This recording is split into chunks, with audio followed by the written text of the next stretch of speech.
glide slope, glide slope, glide slope.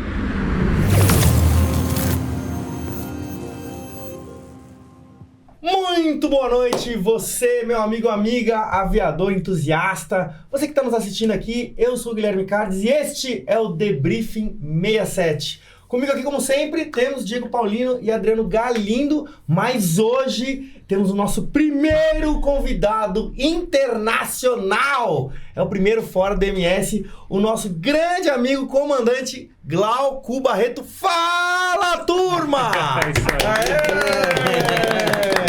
Fala, turma! Se não falasse, é assim, ó, graça. fala, turma do Mato Grosso do Sul! Aê! Que grande honra te receber aqui. Cara, a honra é minha. E é muito bacana a gente poder interagir com pessoas de outros estados. E a gente, às vezes, voa para um lugar, voa para o outro. E a gente tem essa coisa nos aeroportos, nos hangares, nas escolas. É muito bom. É um prazer enorme estar aqui batendo que papo. sensacional. E assim, realmente a gente pegou uma oportunidade de você estar aqui em Campo Grande. E aí um liga pro outro que liga, não, é hoje que a gente vai filmar, vamos lá. E deu super certo. A gente tá muito, muito feliz mesmo. Então, sem mais delongas, vamos para as perguntas clássicas e depois as perguntas que são mais pra ti mesmo, que tem, né, já um histórico aí na internet. Deixa eu tomar um gole lá. Tem histórico na internet, tem bons vídeos, é um ótimo orador, né? Então eu vou começar, como eu sempre pergunto, da onde surgiu a ideia de ser aviador? Cara, muito interessante. Como acho que toda criança, todo adolescente quer ser policial, bombeiro e piloto. São três profissões que encantam, né, a criança principalmente. Eu, sei lá, com 12, 13 anos ou 10, alguma coisa assim, eu fui com meu pai, Salvador, eu sou de Salvador. Salvador tinha um aeroclube na beira da praia. E todo mundo ia pra praia e os aviões pousavam e decolavam. Por encantar, coisa de avião, eu fui com meu pai. Só que a gente estava na praia, bermuda e camiseta. Quando chegamos lá, fomos enxotados. Porque não estavam com a veste correta. Aí na cabeça de meu pai era uma coisa mais elitizada, era coisa de rico. E realmente avião mais naquela época dos anos 70 era coisa de rico mesmo. Passou, desencanei, fiquei com uma certa mágoa, desencanei. Anos depois eu estou na faculdade, eu monto um bar. E você fez faculdade de quê? De economia.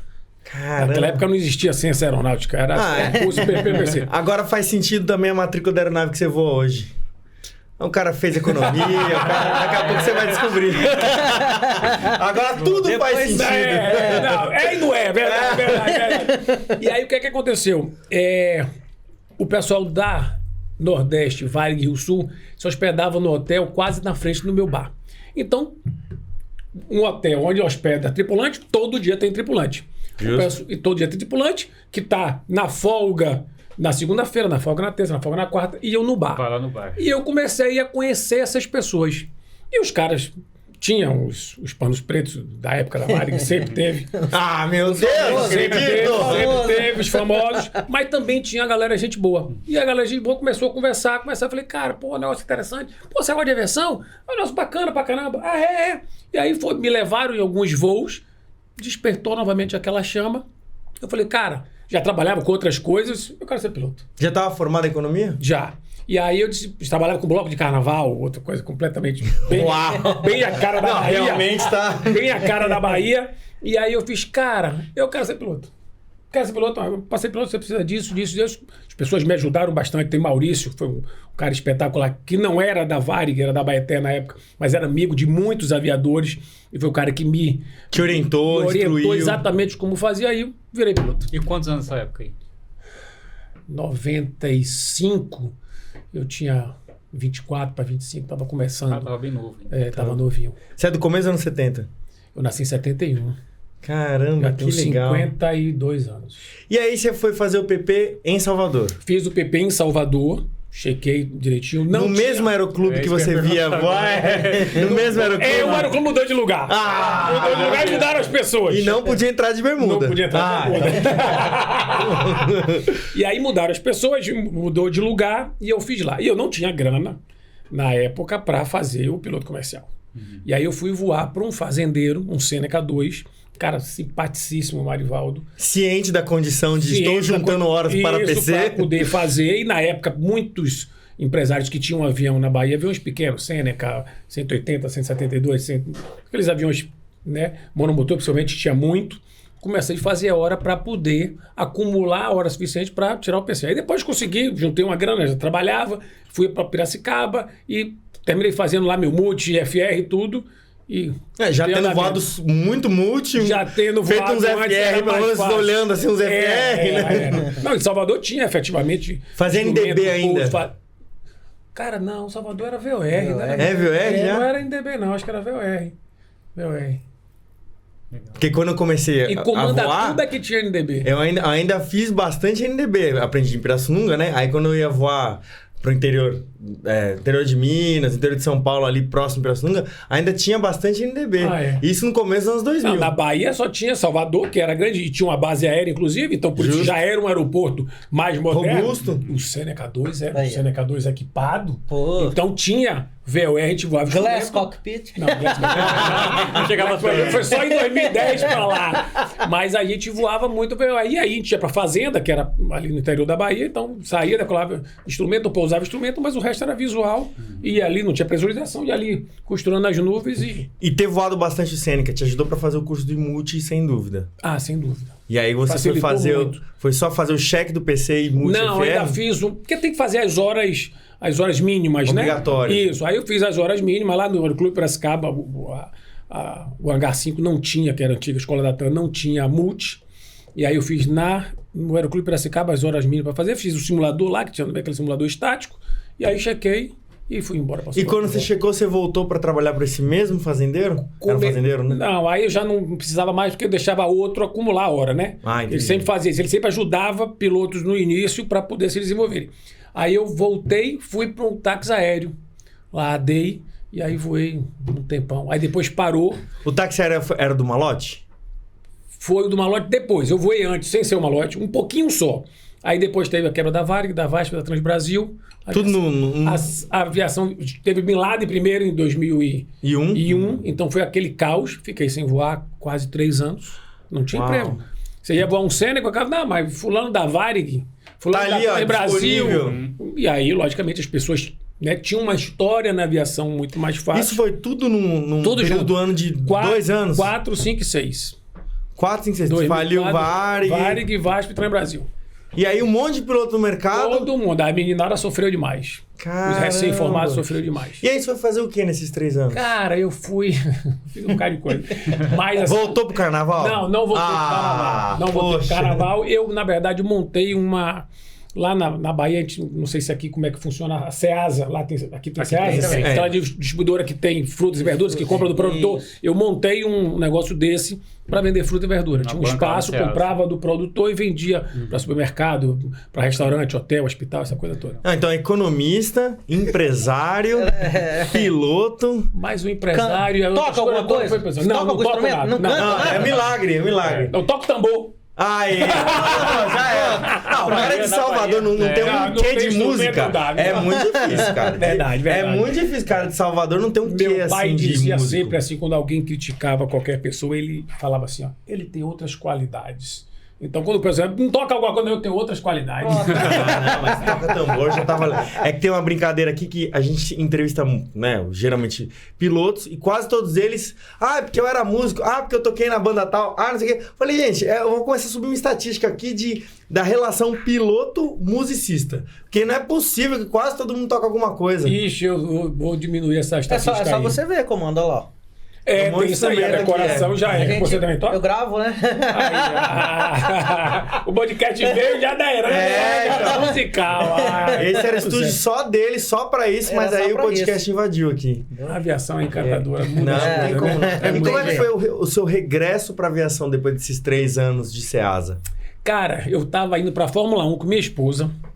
Que ano que você foi pra Fórmula 1? É que eu sou muito fã de Fórmula 1, aí você falou uma coisa todos, que... quase. Vou, inclusive, semana que vem de novo. Eu também. Você vai estar onde lá? Cara, não sei. É no negócio da Shell. Ah, que beleza. Um dos meus patrões são dono de pós de gasolina, a gente vai pro negócio da Shell. Eu sempre vou no setor G. Do Banco Brasil. E aí, o que aconteceu? O do Banco do Brasil foi ótimo a posição. Foi bom pra caramba. Aí eu fui pra Fórmula 1. Quando eu cheguei no aeroporto, eu encontrei 2 colegas meus, antigos, da TAM. Falou, cara, volta que a aviação tá bombando. Foi aquela época de 2008, 2009, tava bombando. Que entrou azul. Isso. E aí eu, Aí fui para São Paulo para Fórmula 1, a cabeça voltada. Já no trabalho. Já voltei na segunda-feira, já procurei as pessoas, já revalidei meu CMA, já revalidei minhas carteiras. Tava faltando piloto, efetivamente, já assumi um Baron e aí fui embora. Como é que foi essa transição de... Tem um monte de piloto das empresas falidas e tá faltando piloto.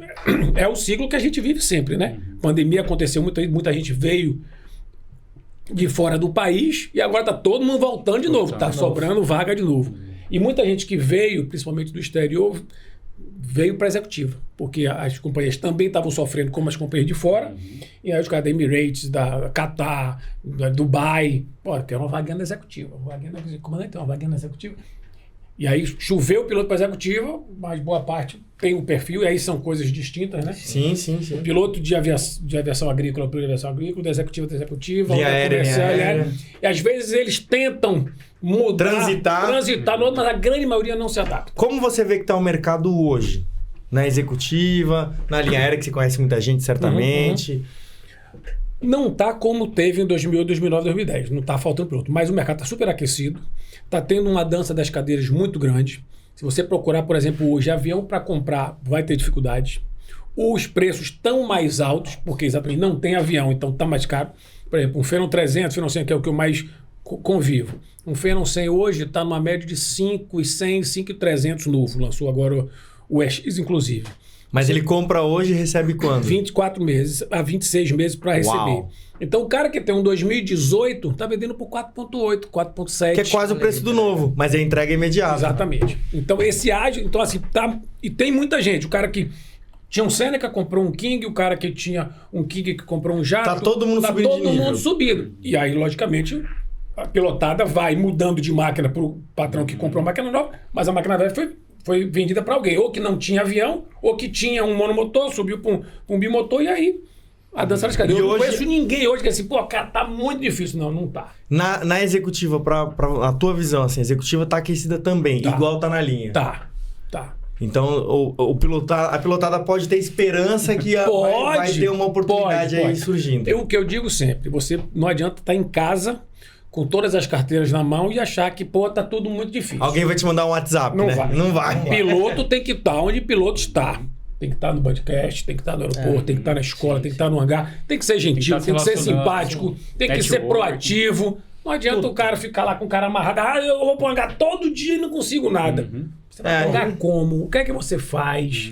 Como é que tá sendo a tua interação? Isso. Não basta só ficar pingando no hangar, né? Claro. Tem que ir pro hangar e fazer um network legal, conversar com as pessoas. Ser proativo, ser gentil. E não só ficar lá querendo também coisas a seu favor, né? Só tô aqui pra defender o meu. Também a gente já viu gente também não dá. Lógico. Aí ninguém vai te ajudar mesmo. Claro. O cara chega lá, pô, dá pra fazer um voo pra mim aí? Livro pra mim. Aí você pede um favor, pô, mas tem como você fazer? Ah, não, vou tentar pegar outro voo então ali. é aquela história, o cara fica lá, faz o voo, acabou o voo, o cara mete já o pé e vai aparece. embora. Não é isso. Não dá né? assim. Então tem que fazer Mas um eu bom digo você que hoje, eu tenho 50, né? E eu vejo, por exemplo, o que eu passei de visão dos 80, 90, 2000, do que a galera nova está vivendo hoje de 2010, 2020. São pessoas completamente diferentes. Eu digo assim, que a minha geração, que tomou muita porrada dos velhos, aliviam muito para os novos. E os mais novos, a galera de 40, a galera de 30, hoje está muito mais aberta, gentil, né? com os mais novos do que era antigamente. A aviação está sendo muito mais branda do que foi há anos atrás. Como é que foi pra você isso, então, quando você entrou? A sua visão era de que o pessoal mais antigo deixava a porta fechada mesmo e era mais difícil encontrar alguém que podia te dar uma mão? Cara, eu dei muita sorte. As pessoas me ajudaram sempre. Desde o primeiro avião que eu voei, depois no meu retorno, as pessoas sempre deram a mão. Na Bahia a aviação é muito bacana. Em Salvador, basicamente, a aviação cresceu depois no interior, muito por causa do desenvolvimento do agro. Hoje, Luiz Eduardo, Barreira, essa coisa toda, cresceu muito, mas isso tem 10, 15 anos. Antigamente a coisa era bem pequena e as pessoas... bem focada em Salvador, as pessoas sempre foram bem acolhedoras. Então, assim, eu tive muita sorte e agradeço demais a Deus por tudo ter dado muito certo. Que legal. Puxando um link aí, você hoje voa na aviação executiva, né? Certo. Mas quando você começou, decidiu ser piloto lá atrás, você falou, eu quero ser piloto, você via muito os pilotos ali da Rio Sul, você disse, né? Sim. E você vislumbrava o quê? Qual que era a visão que você tinha da aviação nessa época? Eu quero ir pra linha aérea. Cara, você eu já queria pensava em ir pro cargueiro. executivo? Você queria voar Eu queria cargueiro? voar cargueiro. Revelações! Eu vejo Eu queria voar cargueiro. Por quê? Da onde Vamos é lá, isso aí? pronto. Quando Olha que eu legal. tava para fazer o meu PC, eu queria ir para a escola da TAM. E a TAM tinha 2 caminhos. Ou você ia voar Fokker 100, ou você ia voar TAM Express. Uhum.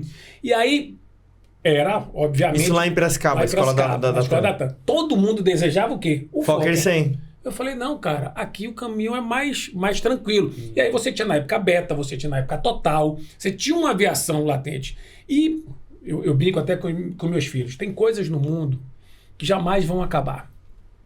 Você pode trabalhar com o que você quiser, mas tem 2 coisas que não vão acabar nunca: água e comida. As pessoas vão sempre precisar de água, De água e comida. Não tem nada digital que vai mudar isso. Entendeu? O digital vai facilitar o processamento da água, mas isso é necessidade básica. O transporte também. Sim. E, logicamente, quando você quer... Eu não estou preocupado com o transporte rodoviário, fluvial, eu estou preocupado com... Transporte Aí aéreo. eu disse, cara, essa porra é um negócio que não vai acabar nunca. E só aumentou nos últimos anos, né? Foi aí que eu deslumbrei o cargueiro. Aí não deu certo o negócio do cargueiro e tal. Fui para executiva e disse, meu negócio aqui. Mas nunca gostei de aviação comercial. Nunca vi Sério? ser Nunca pensou, comandante, quero não. ir pra... Nunca. E tem muitos amigos lá, então conhece. Ficar de cap com jaqueta desfilando no aeroporto. Não, nunca quis isso. Como é que é a sua rotina hoje, trabalhando a partir de Goiânia? Como é que é essa sua vida? Eu sei que o pessoal te acompanha no Instagram. A galera que acompanha sabe como é. Sabe. Cara, lá são 4 empresas donas do avião. Harmoniza muito bem, inclusive, a agenda, mas eu vou todo dia. Todo santo dia. É muito difícil não voar. Assim, pelo menos 4 dias na semana, dos 7 a gente voa. Sempre tem alguma atividade de dos empresários para poder fazer. E aí voos realmente aqui no centro do país, né? Não somente na região central, mas assim, oeste da Bahia, o sul do Pará, sul do Piauí, a parte norte do Paraná, e aí, lógico, Mato Grosso Tá do bem Sul, no meião do Goiás, país mesmo, né? E é que o avião, o Feno, atende muito bem. 2 horas de voo a gente faz quase que o país Tem inteiro. um raio bem legal muito ali, grande né? para trabalhar. Então a gente voa muito. Então, e 4 empresas conseguem bater uma agenda tranquilo e faz você voar todo santo dia. E aí, como é que você faz para voltar para casa? Você falou que você não mora na base onde você está. Eu não moro em Goiânia, eu moro em Salvador. E aí, quando tem folga, eu vou para casa. Visitar minha mulher e meus filhos. Que legal. Como legal. todo aviador, né, cara? No final a gente tem que voltar Você para casa. sabe, comando, que esse dia eu fui levar o patrão, fiquei na fazenda 5 dias. Cheguei aqui em casa, o moleque falou, ô tio, chamou de tio, cara. Que Sério? isso, que baixaria. Quando eu fico dois, o moleque fala assim, Negócio é papai. Ou então Se eu ficar dois Ih, dias. mãe, aquele rapaz da parede chegou, né? Caiu no quadro da parede. E você sabe que ele me liga de vídeo, cara? Papai, você já tá vindo? Desse jeito. Isso é o primeiro dia que eu saio. Isso mata a gente. No segundo dia, papai, você tá vindo? Tá chegando? Desse jeito. Isso Cara, mata a gente no coração. Agora, você facilitou muito essa coisa do vídeo, ajudou muito essa relação. Fazer com videochamada. Demais, a esposa, cara, com o demais. filho, com minha mãe, que adora. Fica Te quer saber. buscando no iPhone onde é que eu tô. Onde você tá. E aí de manhã eu tô em um lugar de tarde, ô meu filho, você voou hoje, não foi? Mas isso é bacana, essa tecnologia Facilita traz muito. você pra perto sem estar perto. De fato, Isso é de legal. fato. Comandante, eu já te perguntei em off, mas vou ter que perguntar agora de novo. Como é que você entrou no jato?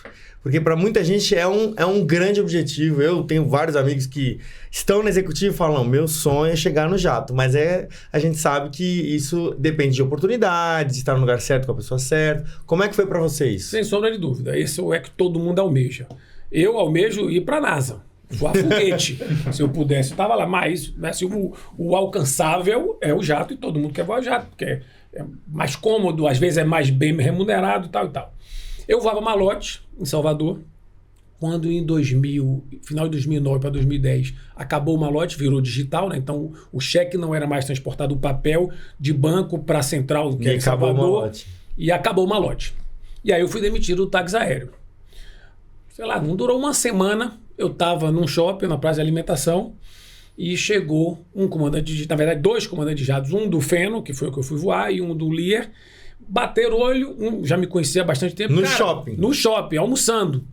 Demitido. 5 dias depois da demissão. Aquela história.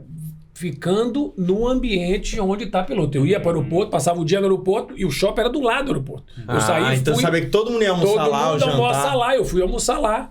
E aí os comandantes subiam a escada rolante, eu estava na primeira mesa da escada rolante. Ele bateu o olho, ele estava com a necessidade do copiloto, porque o copiloto tinha saído. Ele, seu copiloto aqui, virou pro outro, fez, seu copiloto aqui. Aí, pô, o copiloto quer voar comigo, tal, aí negociamos. Bom, me agarrei com todo mundo que quer voar. Claro, Me com unhas e agarrei na dentes. hora e desde 2010 estou voando feno até hoje. Já tem 13 anos. Que Você isso. frequenta o shopping lá de Goiânia? Aí eu vou pra cá. Sabe que aqui em Campo Grande tem um shopping legal também, né? Dá pra gente se encontrar lá. Sentar ali naquele restaurantezinho, né, cara? Esperar, será que, Vai olhando. será que o Glauco tá chegando ali? Hoje é mais fácil, né, cara? Hoje com essa coisa da tecnologia, do celular, do WhatsApp, de você estar interagindo o tempo inteiro, é muito mais. Hoje talvez não aconteça isso nunca mais. Da pessoa bater o olho. Naquela época já tinha celular, mas aqueles celulares analógicos. Isso foi em era que só ano, para mais ou falar. menos? 2010.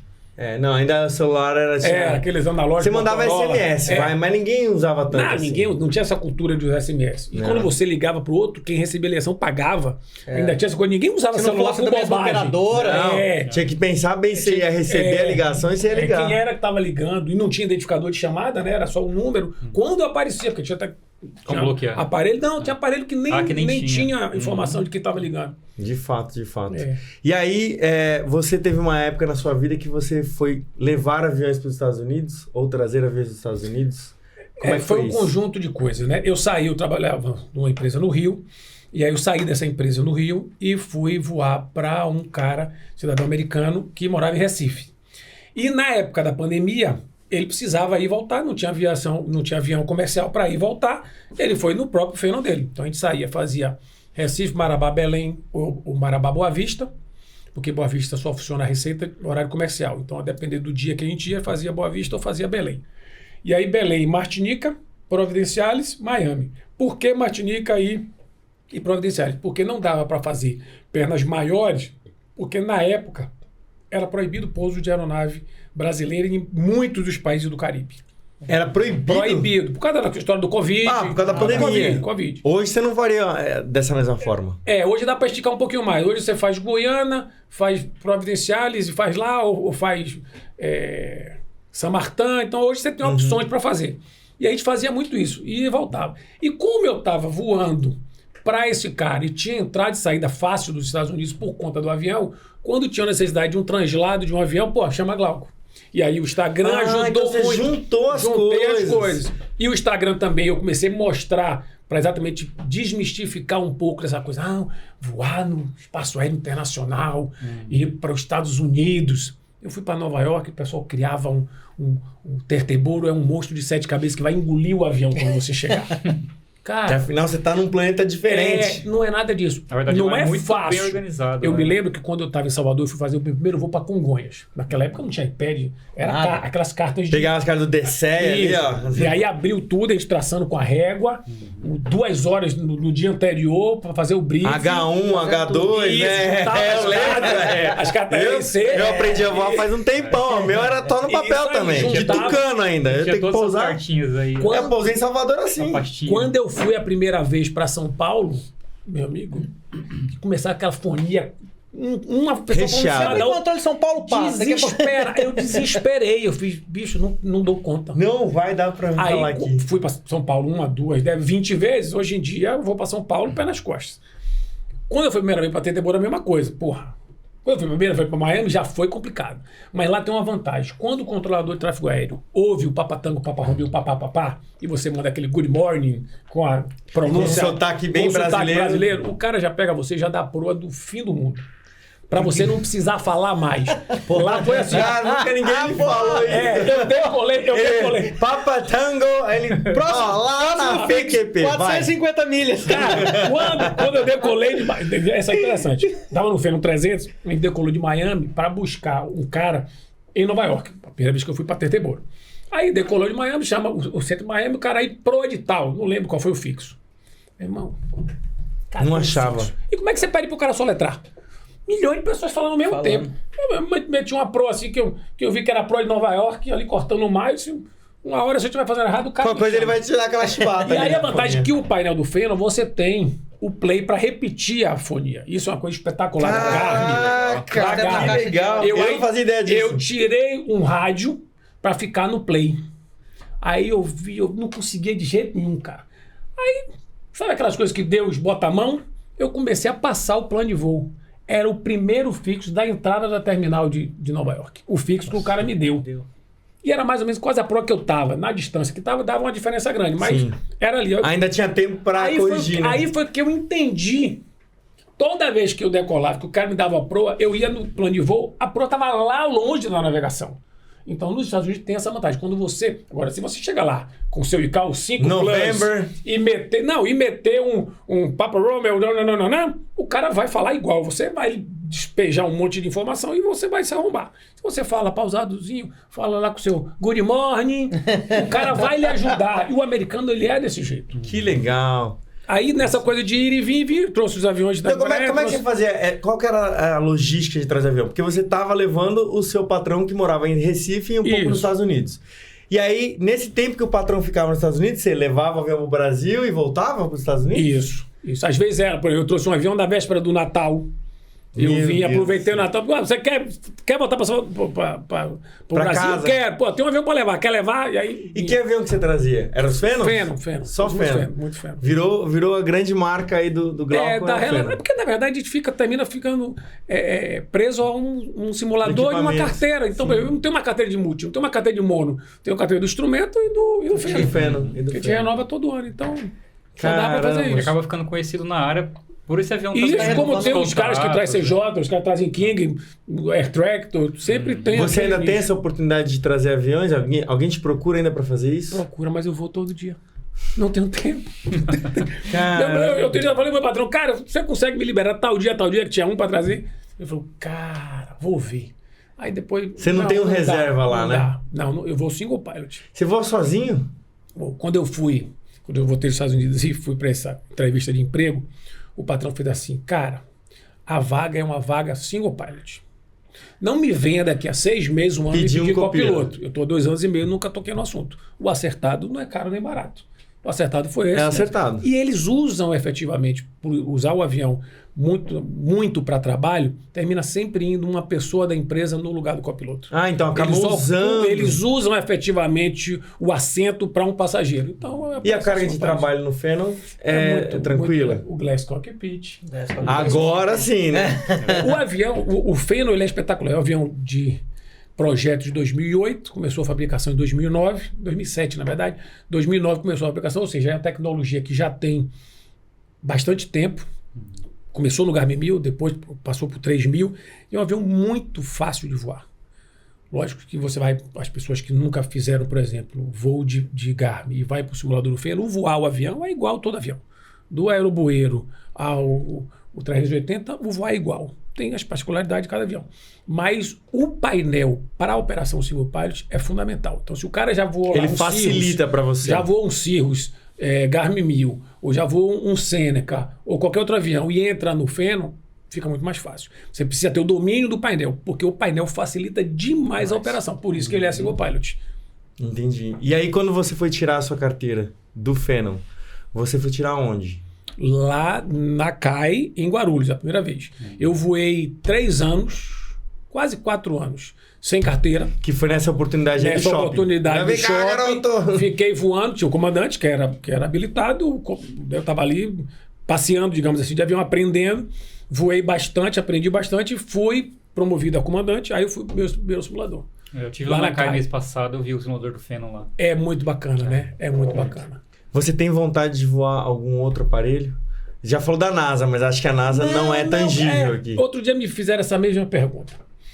A gente almeja, né? A história do jato e tal. Eu sou fissurado no design dos aviões da Falcon, da Dassault. Eu acho lindo o 2000, o 8X, o 7X. Eu acho, daquele diedro da asa, acho muito bacana aquilo. Mas hoje eu prezo muito mais por tempo com amigos e família.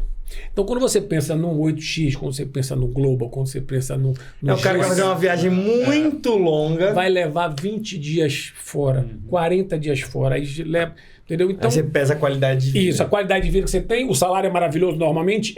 O que é que eu quero para minha vida? Quando você tem 25, 30, está começando a sua carreira, vale super a pena.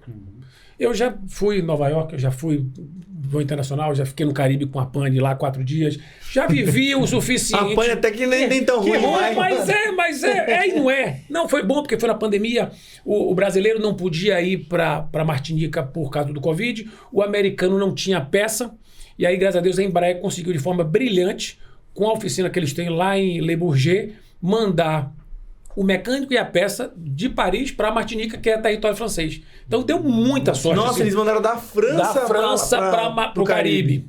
Uau! E aí conseguiu resolver. Nesse aspecto, assim, as pessoas às vezes falam muito de outros fabricantes de avião. Hoje a Embraer não é mais brasileira, pertence a um fundo americano, mas não fabrica mais o Phenom, por exemplo, nem o Cessna 300 do Brasil, fabrica hoje nos Estados Unidos por conta da NetJets, mas o suporte pós-venda da Embraer ainda tem o resquício de uma empresa brasileira. Tem ainda, assim... O sentimento. Então, o DNA de brasileiro. Então, o que acontece? Quando você tem qualquer problema, a solução é muito mais fácil. É conversável. Porque é brasileiro com brasileiro. Quando você tem uma pane, por exemplo, no avião americano e você é brasileiro, você é mais um estrangeiro que tem um avião deles. Não é que ele vai te tratar mal, é só que ele vai te colocar na fila, como todo mundo. Isso aí. E aqui, quando você fala com o cara da Embraer, ele fala, poxa, o cara tá eu preciso resolver. E aí foi assim que resolveu o negócio. Eu sou fãzaço da Embraer. Legal. Fãzaço. E é por isso que você sempre posta sobre o seu avião, sobre o que você faz com ele, o que ele pode fazer, o que ele entrega. Isso. Hoje até mudei um pouco, né? Tá sendo mais amplo, exatamente por esse desejo das pessoas, dessa curiosidade de querer saber. Eu estou ampliando, porque as pessoas têm curiosidade diversas, não só do Phenom. Eu comecei a fazer o Instagram exatamente por conta desses translados para os Estados Unidos, para mostrar que a aviação não tem esse bicho de 7 cabeças. Muito pelo contrário, voar lá é mais fácil que voar aqui. Jura? Juro. Muito mais fácil. Por que você acha que é mais fácil? Deixa eu falar direito, porque muita gente vai ouvir. Porque lá é muito mais dinâmico. Vou dar um exemplo típico de lá. Lá você não paga tarifa aeroportuária. Lá você não precisa de slot para pousar em lugar nenhum. A aviação flui. Não tem slot. Não tem slot. A estrutura lá é muito melhor. Qualquer lugar tem não tem slot em Oshkosh. Não tem slot. É a Caramba. maior feira de aviação do mundo. Vai um avião atrás do outro, todo mundo pousa, todo mundo se ajeita, todo mundo para em algum lugar. É na grama, é no pátio, seja lá onde for. Eles estão sempre dispostos a ajudar. Me contaram também que nos Estados Unidos você não precisa fazer manutenção dentro de um hangar. Eles deixam fora mesmo, o cara já mexendo no avião, colocando assim, a céu aberto. A máxima dos Estados Unidos se chama responsabilidade. Se você está fazendo, você tem que ter a responsabilidade e vai assumir as consequências dessa. Então, se você faz dentro do hangar, fora do hangar, desde que você faça certo e não comprometa a vida de alguém, nem que esteja voando, nem que esteja sendo transportado, nem que está no solo. Você pode fazer o que quiser. Lá, inclusive, volta e meia, tinha muito noticiário desses, tipo Cidade Alertas daqui. Sim, bem sanguinho. Um cara que foi preso em Oregon 5 anos depois, fingindo ser piloto. Meu Deus. O cara chega lá e diz que é piloto, ninguém pede a carteira dele, não. Ninguém consulta o site do FAA para ver se é verdade, se é mentira. Acredita que o cara é piloto. Se o cara sabe voar, o cara vai voar. Aí, anos depois, o cara não é piloto. Aliás, quando eu assisti aquele Prenda-me Se For Capaz... É tipo aquilo ali. Assim, nossa, como é que alguém pode fingir que é piloto? Porque eu sei que aqui no Brasil a gente tem todo um aparato que eu acho até bom ter. Assim. Sem sombra de dúvida. Que legal que a gente verifica tudo certinho. Mas ele conseguiu enganar tudo, mas eu pensei, porque é nos anos 60. Tudo bem. Aquela época também. Mas hoje, assim, as pessoas... Lá, por exemplo, lá você voa visual sem precisar fazer plano de voo. Às vezes você chega na cabeceira da pista, liga ou chama na fonia, dependendo do aeroporto. Você tô decolando, decola e mantenha tal pro e chame a frequência tal. Você decola. Não precisa fazer plano de voo. Os americanos enlouqueciam quando eu mostrava o aplicativo de plano de voo daqui. Sério? Eles achavam um absurdo como é que o Brasil, país terceiro mundo, tinha um aplicativo e eles não tinham. Então eles achavam que eles estavam pra trás? Estavam pra trás. Aí eu dizia, cara, mas a gente precisa fazer plano de voo. Aí mostrava o plano de voo recusado, o porquê que foi recusado. Lá você faz um plano de voo, normalmente você faz até pelo ForFlight, né? O Garmin Pilot, ou até no próprio site lá que você faz. E aí você faz, digamos que você bote um fixo errado ou que você bote um nível errado. O nego não recusa o plano. Não, eu pego o telefone, comandante, o senhor fez um plano assim, eu estou mudando assim, assado. Evita o retrabalho. Aqui você recusa o plano, depois você tem que fazer outro plano. E o cara tem que analisar de novo. Na época Se tem um telefone lá, Porque não liga, cara. Não, mas na época do afio dava pra você ainda conversar, né? Falar, olha, o meu plano tá assim, mas preciso mudar assim, Agora sabe? não pode. E quando eu tava na Fábio, eu também passava o plano pro telefone. E aí eles me orientavam, olha, comandante, você não pode colocar isso. Coloca de outro jeito. Quando era um telefone, eu ajudava. Ajudava. Mas Mas hoje, no começo hoje eu desse tive 3 aplicativo planos aí, recusados. No começo do aplicativo aí de plano, meu celular, a hora que abriu o aplicativo, parecia carnaval. Roxo, Colorido, verde, cinza, roxo. Então. Não, mas E o até meu tá hoje, assim também. Você sabe uma coisa que eu acho engraçado? Tem plano, às vezes passa um plano de voo aqui e aprovou. Aí passa 2 dias, eu vou voar no mesmo lugar, só plano, negado. negado, Aí você pega e nega o mesmo plano. Geralmente nega o meu plano nas informações ali do que eu vou fazer. Eu falei, mas poxa, eu clonei, mesma situação. Clonei o plano ali porque eu vou fazer a mesmo voo. Eu falei, não, mas aqui você colocou um TGL a mais ali que você vai fazer em tal aeroporto, não pode. Se você for parar para analisar, todas as recusas dos planos não estão erradas, não. Em essência, Às não. vezes são interpretações. Às vezes você vai, por exemplo, a gente faz muitas vezes interior aqui de São Paulo. E tem lugar que não tem órgão ATS, você faz corredor. E aí quando você bota, dependendo do fixo de entrada do corredor, tem corredor que é obrigatório, tem corredor que não é obrigatório.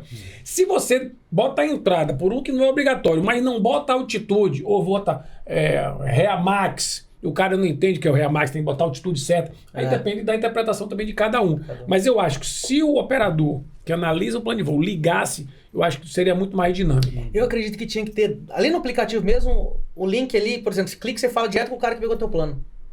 Acho que pra Porque vocês você poderia falarem. explicar, né? Boa dica. No plano ela recusou, por quê? Aí você vai lá, chama. Mas eu tenho percebido o seguinte, tem evoluído muito. Eu tive já há dias planos recusados. E eles botam o porquê que ele recusou. Pra facilitar a sua... Tem alguns que já botam como você deve fazer. Então Não, você hoje já... aconteceu isso comigo. Foi. Ele colocou como eu deveria Como escrever. deve fazer. Ele falou, tipo assim, campo 15. Aí ele escreveu que tinha que preencher no campo 15. Ou no campo 18, que é a maioria das coisas. Agora, uma coisa que eu tô achando assim, hilário é que você tem que coordenar hoje quase que qualquer lugar o pouso. Para vir para cá, para Campo Grande. Tem. Aqui não tem jeito. Você tem que mandar um e-mail. Eu vim pousei e fui para o hangar. Mas você tem que mandar uma solicitação para a ENA informando que você vai pousar tal hora, tal dia. Tem que ter a resposta. Você não pode botar aeródromo confirmado no plano de voo se não tiver a resposta. Porra, aí você fica dependendo de fazer. O Rio agora está com 6 horas anterior. São Paulo você precisa fazer o plano 4 horas e meia antes. 4 horas, 6 horas no Rio? Por causa do Libertadores, né? O notão que saiu, certo, você tem que fazer o plano de voo e coordenar 6 horas. E só pode botar coordenado o aeródromo se você tiver a resposta. Outro dia eu fiz isso com Palmas e tomei uma porrada lá do cara. Eu fiz negócio lá no site da CCR. E aí mandei. Eu já fiz isso. E lançou o plano. Já fiz 10 vezes. A resposta vem positiva sempre, porque não tem grande segredo. Fiz o plano. Eu acho que não processou o meu pedido. Ficou, acho que uma pessoa... Não negaram, mas não processaram. Eu pousei. Quando eu pousei, a pessoa responsável disse, você fez a solicitação? Eu fiz. Não, mas não tem nenhuma informação sua. Isso está aqui, ó. A sorte que ele tem um sitezinho que fica registrado que você fez. Só que não tinha, estava em análise. Só que eu fiz isso de manhã, fui voar tipo meio-dia. Fez o plano, fiz foi o voar. tempo e botei no plano confirmado. Aí ela olhou, não, realmente. Aí foi, lá eu fiquei um tempo no E aeroporto. você já tinha ido outras vezes, então não era algo tão fora. Aí ela foi, não, realmente, tá aqui. A gente já analisou outros depois, acho que o seu perdeu no meio do caminho. Ou seja, você tem que ficar alerta. Eles assumiram a meia-culpa, né? Meia-culpa, exatamente. Na época eu voava muito com o Goiás ali, a gente fazia o quê? Às vezes você não conseguia pegar slot, né? Não pegava aqui, a gente decolava, fazia. Hoje não acho que não pode mais. Não pode mais, mas a gente pedia oportunidade. oportunidade. Mas já aconteceu de eu estar, o cara me jogar lá no fixo daqui para Prudente, na proa de Pups, acho que era um fixo ali.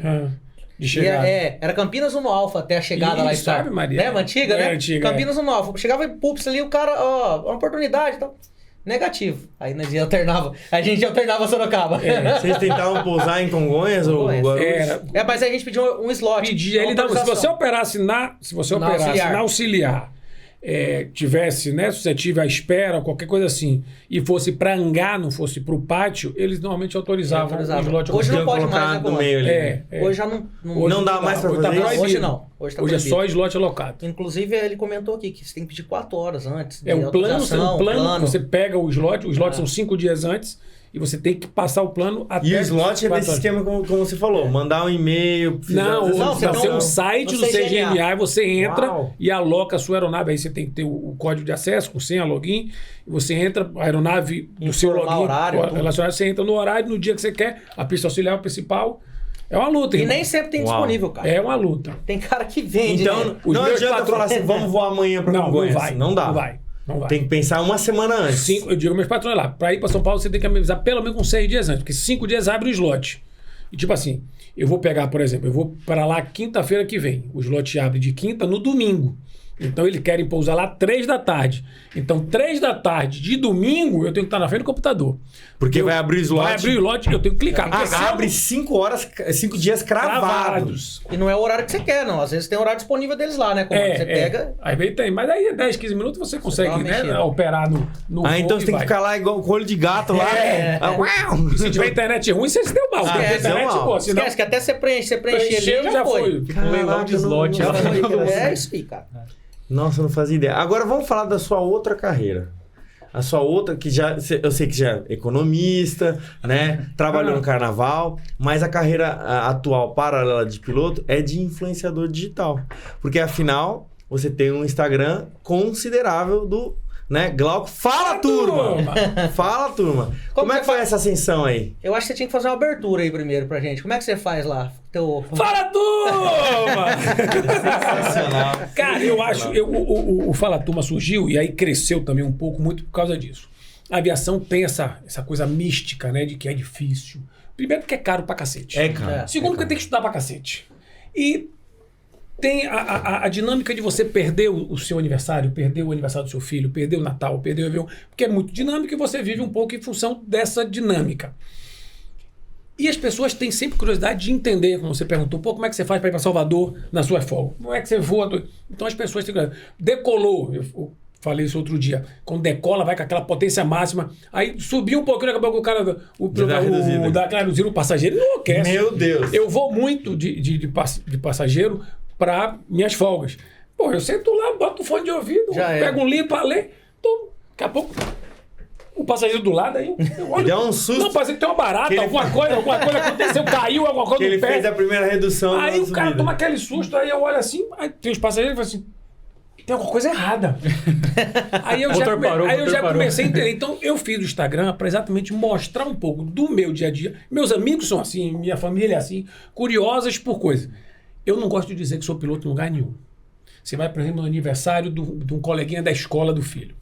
O cara é médico, você pergunta 2 coisas de medicina. Ah, eu tive uma gripe, tive tal coisa, uma Quando reação. fala que trabalha o na assunto aviação. acaba. Você é advogado? O cara pergunta lá uma coisa. tem um primo advogado bobagem. também, é sempre aí assim. O assunto termina rápido.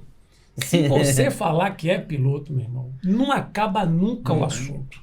E aí Vai você- falar de 1000 De coisas tudo, relacionadas, de tudo. Aí vai tirar dos todas as acidentes. dúvidas, vai E falar de aquele acidente lá que aconteceu? Na Mas época- você acha que foi o que aconteceu? E aí volta você numa situação difícil. Na época da Marília Mendonça, eu fui num casamento de um amigo. Cara, todo mundo os que sabia. Cara, e aí? Foi o que aconteceu? Foi, Que coisa. cara, Esses vai dias me ter perguntaram desse investigação, acidente. vai ter todo. Então, assim, eu fiz o Instagram para mostrar essa dinâmica do voo internacional. Foi ali que surgiu.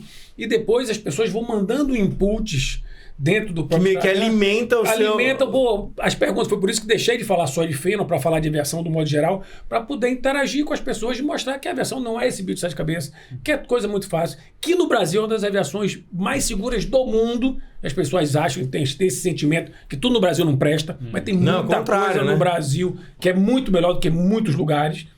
E para mostrar isso, aí a coisa foi. E essa minha alegria, essa minha descontração, para exatamente desmistificar o comandante com a faixa, com cap na cabeça e barbudo. Intocável. E cara enfesada. Cara, não, a gente é gente igual a todo mundo. Sim. Toma Heineken e faz churrasco, bate papo, conta Falando mentira. em Heineken, esse podcast não é patrocinado, mas poderia.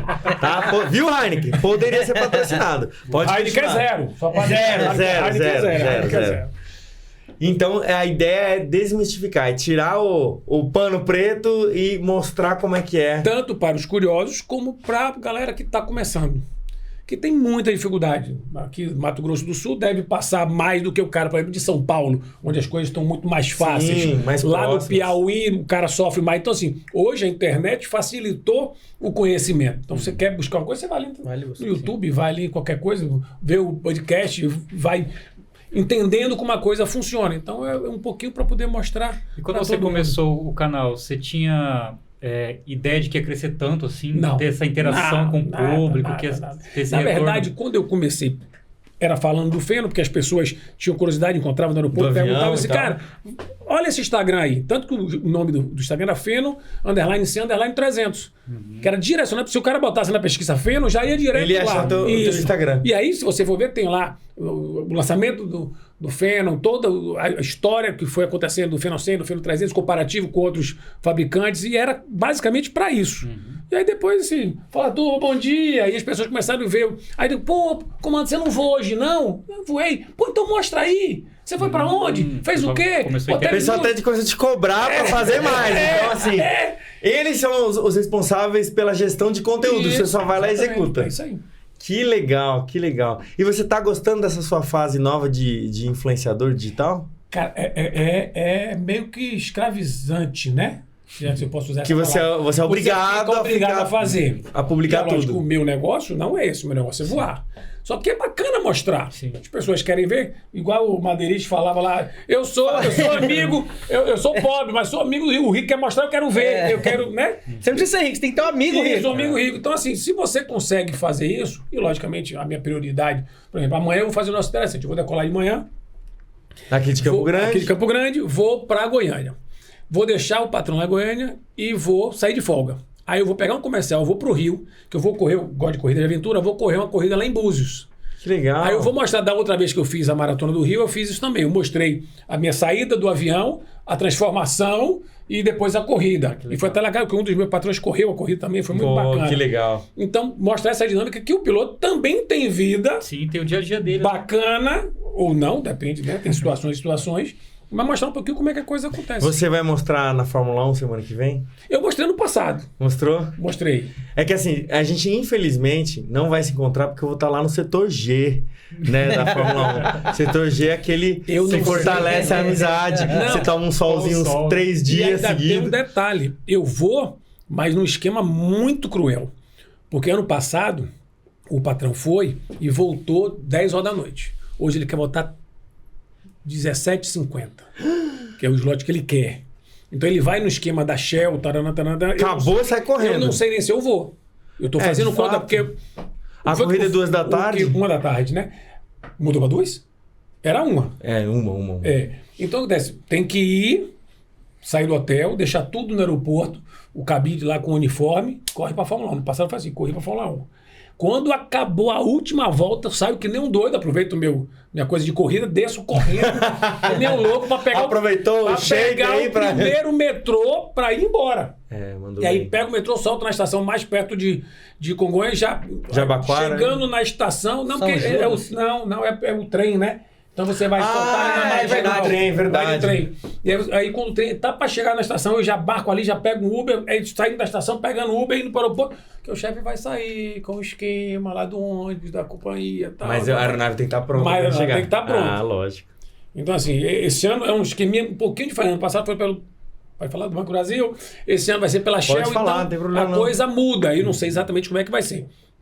Qual é a minha função? Fazer o avião, levar o chefe, trazer o chefe. Se E der tem que pra ir estar pra Fórmula- 5 da tarde. Se der pra Fórmula 1, vai pra Fórmula 1. Se não der pra Fórmula 1, a gente Pois fica eu lá tenho uma boa batendo papo. notícia pra você. Sábado vai ter corrida sprint também. Esse ano, aquele esquema igual ano passado. Que é ter uma mini corrida no sábado e uma grande corrida no domingo. Já satisfaz Você o não nosso vai desejo, perder, ó. fica Já satisfaz o nosso tranquilo, desejo. vai Tá ser bem relax, legal. tá aí, ó. E assim, eu achei legal você ter falado de Fórmula 1, porque eu sou um grande fã de Fórmula 1. Eu já vou desde 2011, todos os anos, no setor G. E aí eu acabei gostando de tanto isso. Você foi no dia que Massa perdeu pro Hamilton? Não, em 2008 eu tava na academia da Força Aérea Eu tava ainda. naquele dia, cara. Aquele foi triste. E naquela época, a Fórmula 1 alugava uma televisãozinha. Se você quisesse, você alugava lá. E aí a gente assistia. A galera que tava aqui, aí tinha um monte de gente na arquibancada da Shell na época, com a televisão. Quando ele passou lá no Laranjinha e subiu, todo mundo achou que ele tinha ganho a corrida. Claro. Quem tava com a televisão viu que ele não ganhou a corrida. Então o pessoal começava a festejar e deu, não ganhou não. E ficou o Glock foi ultrapassado. aquele bate-boca louco até eles saírem de volta no S do Senna. Quando saiu do S do Senna já viu que não era. E aí Olha, se o podcast fosse Debriefing F1, eu ia perguntar se você acha que o Massa tá certo de ir atrás do título dele lá na justiça. Mas fica à vontade se quiser responder, não tem problema. É que aí é outra área do nosso gosto. Eu tive, inclusive, uma passagem bacana nesses anos de voar. O representante da Ferrari e Maserati no Brasil tinha um Phenom 100.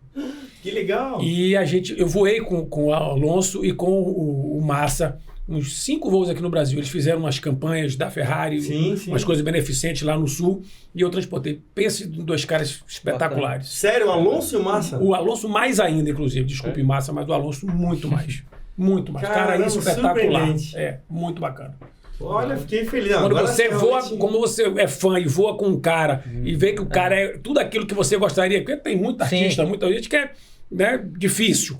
Mas E tá quando tudo bem, né? É um cara- a vida de cada um. Dizem que o que você não pode fazer é conhecer os seus ídolos, porque você pode se frustrar. Isso. Né? E o caso dele, não. Eu fiquei foi contrário, mais você aumenta ídolo a ainda. admiração. Fiquei muito mais.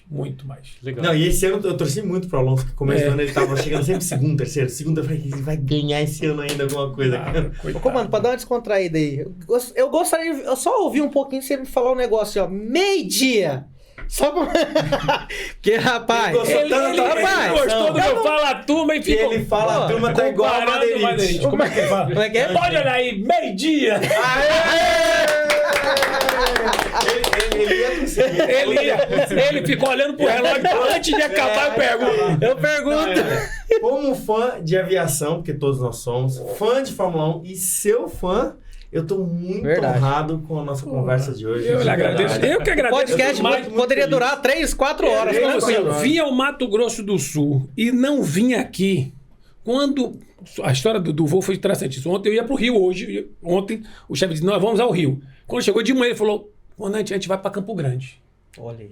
Na correria, mudei, fiz a CHG do plano, eu vim pra cá, liguei pro pessoal da TM e tal, vim. Aí quando eu pousei, eu fiz, epa, peraí, eu tô em Campo Grande, tem um debriefing, tem que ligar pra galera, tem que falar, porque a gente já tinha conversado sim. no Instagram. Pô, tem...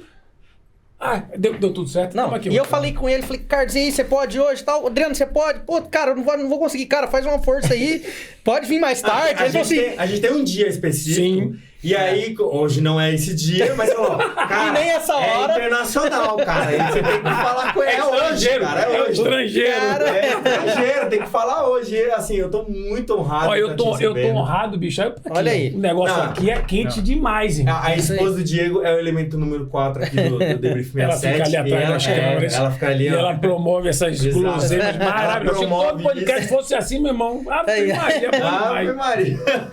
ô, comando, e sempre que tiver em Campo Grande, tá convidado. Tá mais do que Pra convidado. vir aqui. Foi um grande prazer te receber, de verdade. Eu tô muito feliz. Aí, sabendo de outras coisas que a gente tem em comum aí, ó, Fórmula 1 e tal. Daqui a pouco, se a gente falar de carnaval, também ferrou, mas não vamos chegar lá, não vamos chegar lá. Então, muito obrigado por ter Eu que topado o agradeço, nosso cara, eu que convite, agradeço. Você ter vindo pra cá. Toda vez que venha nos visitar, a gente vai ficar muito feliz mesmo. Em nome do Debrief 67, a gente realmente tá muito honrado de ter você aqui. E eu parabenizo vocês demais por estar fazendo exatamente o que eu faço no meu Instagram. É trazer para as pessoas de fora o nosso mundo. Sim. Que é legal, tem os seus perrengues, tem as coisas boas, tem as coisas ruins, mas mostrar exatamente como é. Então já vieram outros entrevistados aqui que falaram das suas experiências, dos seus momentos, das suas frustrações, das suas alegrias. E isso é bacana. Principalmente para quem está lá começando lá o seu PP, começando suas horas, para entender, olha, como você perguntou, você queria o quê? O cargueiro, o comercial, o executivo, o que é que você quer Porque fazer? lá atrás a gente não sabe exatamente não o que tem quer. ideia. Outro dia me mandou um cara uma mensagem: comandante, eu quero ser comandante executivo internacional, que eu preciso fazer. Você precisa começar. Dá o primeiro passo. Vai começar a estudar o PP, depois o PC, o IK, o aeronave. Não tem como pular a fase. Bote como objetivo, e é bacana você ter objetivo, agora, cuidado. Que você vai ter que voar Sêneca, você vai ter que voar pererecas voadoras para depois chegar lá no Falcon 8X. Tem que entender isso, senão você vai se frustrar no meio do caminho. Não pense que você vai fazer 150 horas, tirar o PC e vai conseguir a vaga de copiloto no 8X. Não vai, irmão. Não vai. No segundo episódio aqui que eu contei um pouco da minha história, eu falei exatamente isso, que a pessoa ela tem que já entender o caminho que ela vai seguir. Que ela vai ficar final de semana fora de casa, Natal, Novo, família longe. E o podcast é para isso. Exatamente. O Instagram é para isso. O Trentini fala isso, eu falo isso, o Márcios fala isso. As pessoas precisam acompanhar as pessoas que estão vivendo para entender como funciona. Para depois, não é isso que eu quero para minha vida. Não, paciência, não é isso que é sua vida. Você tem que entender como é. Eu quero ser piloto, achando que o cara vai fazer uma escolinha ali qualquer e vai ser comandante 380 na Emirates. Não, você pode ser comandante da Emirates 380, mas você tem um caminho tem uma a seguir. estrada longa a seguir aí, né? Pode demorar e pode ser rápido. Sim. Muito bom. E hoje a gente tem um segundo convidado, que é o Trentini, mas não vai dar tempo de conversar com ele, porque a nossa conversa foi longa. Mas, Trentini, na próxima a gente conversa, tá bom? Você que está nos assistindo, obrigado por ter assistido. Não esquece de curtir, comentar, compartilhar, apertar sininho. Se eu não falar as coisas, a Bia vai me bater depois. Então, eu tenho que falar tudo isso aí. Obrigado pela tua presença aqui com a gente. Não esquece de realmente falar com a gente lá no Instagram também. Siga o nosso Fala Turma! O Glauco tá lá, um Instagram maravilhoso. Você vai babar com os fênons lá que ele vai aparecer. E é o fênon mais inteligente do Brasil. É o PhD, É o PhD. Então, beleza aí, pessoal. Até a próxima, hein? Até mais. Até mais.